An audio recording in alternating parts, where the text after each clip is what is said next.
हाय नमस्कार दोस्तों, मैं ईश्वर देवड़ा। हमारे यूट्यूब चैनल ईश्वर देवड़ा व्लॉग्स पे आपका हार्दिक स्वागत और अभिनंदन। आज दिनांक है 22 अप्रैल 2022। पूरा विश्व वर्ल्ड अर्थ डे मना रहा है।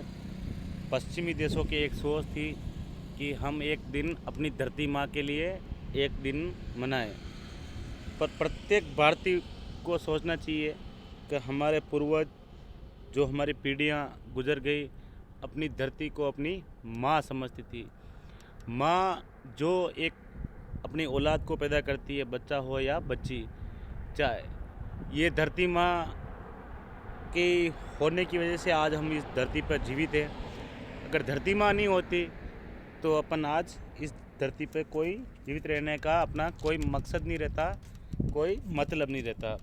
आज हम उसी धरती माँ को, जो पश्चिमी देश एक दिन वर्ल्ड अर्थ डे के रूप में जानते हैं, उसी वर्ल्ड अर्थ डे के बारे में हम समझते हैं। जैसे कि मेरे पीछे ये पहाड़ देख रहे हो आप, ये पहाड़ विकास के कारण काट दिया गया।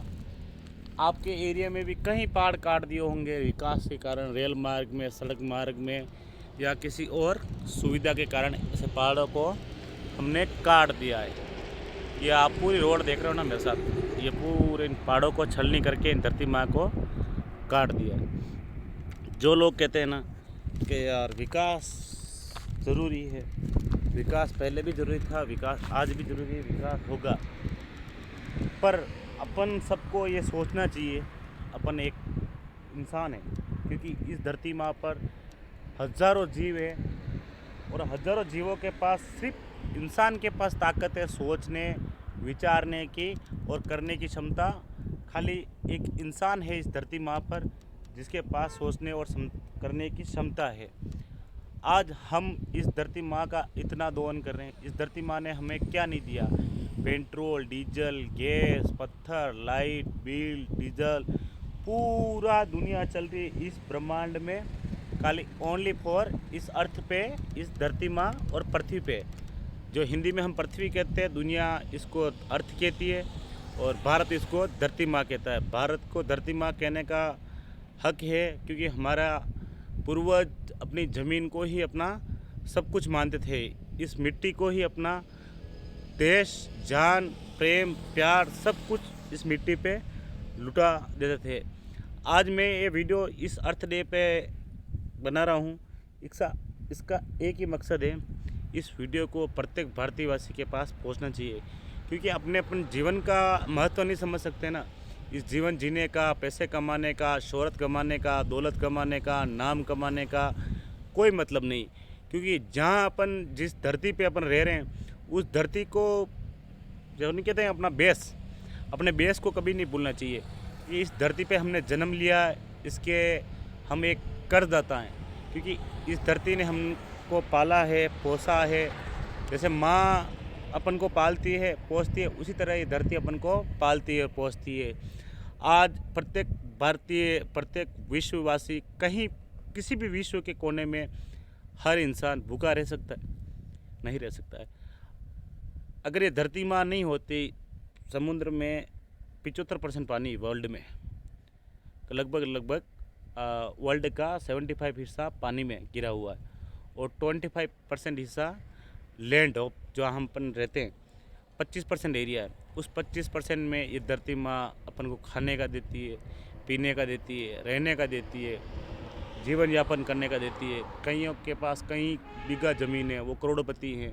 किसी किस्मत खुल गई, उसके तेल की कुएँ निकल गए, जैसे ये सऊदी अरब में होता है, तेल की कुएँ निकल गए। भारत में अपने यहाँ पे खेती होती है, उसकी कई बीघा ज़मीन होती है। जैसे स्वर्ण परिवार है, कोई भी राजपूत हो, ब्राह्मण हो, या अब तो ST SC, सबके पास लगभग खेती करने की ज़मीन भारत में लगभग सबके पास अपने अनाज पैदा करने की ज़मीन मौजूद है।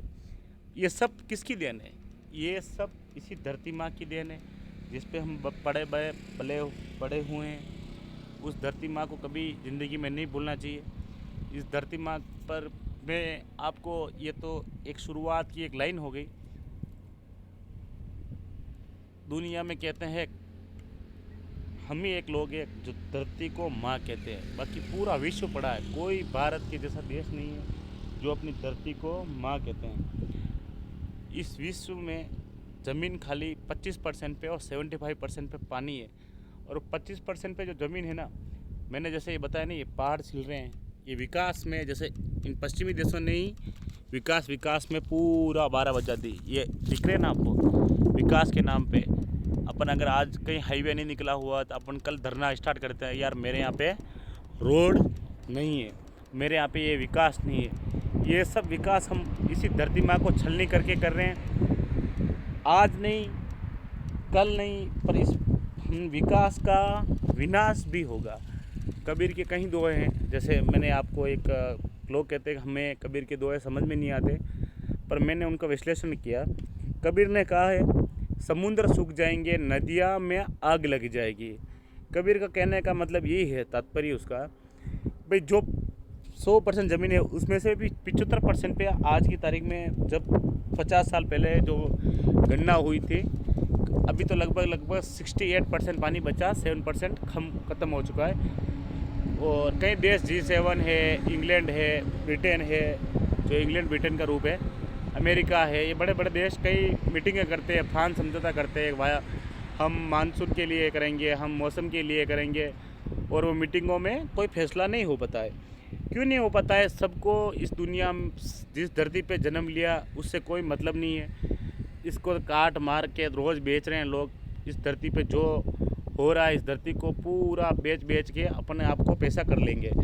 पर मैं ही बताना चाहता हूँ उन लोगों को, अगर ये धरती माँ ही नहीं रहेगी तो फिर आपके जीने और मेरे जीने में का मकसद क्या रहेगा? जब आप इस धरती पे पैसा कमा रहे हो, इस धरती पे खा रहे हो, इसी धरती पे जी रहे हो, अब आप धरती को ही बेच रहे हो, तो फिर इसके जीने का, रहने का मतलब क्या होगा? आप इस विनाश का मतलब समझिए।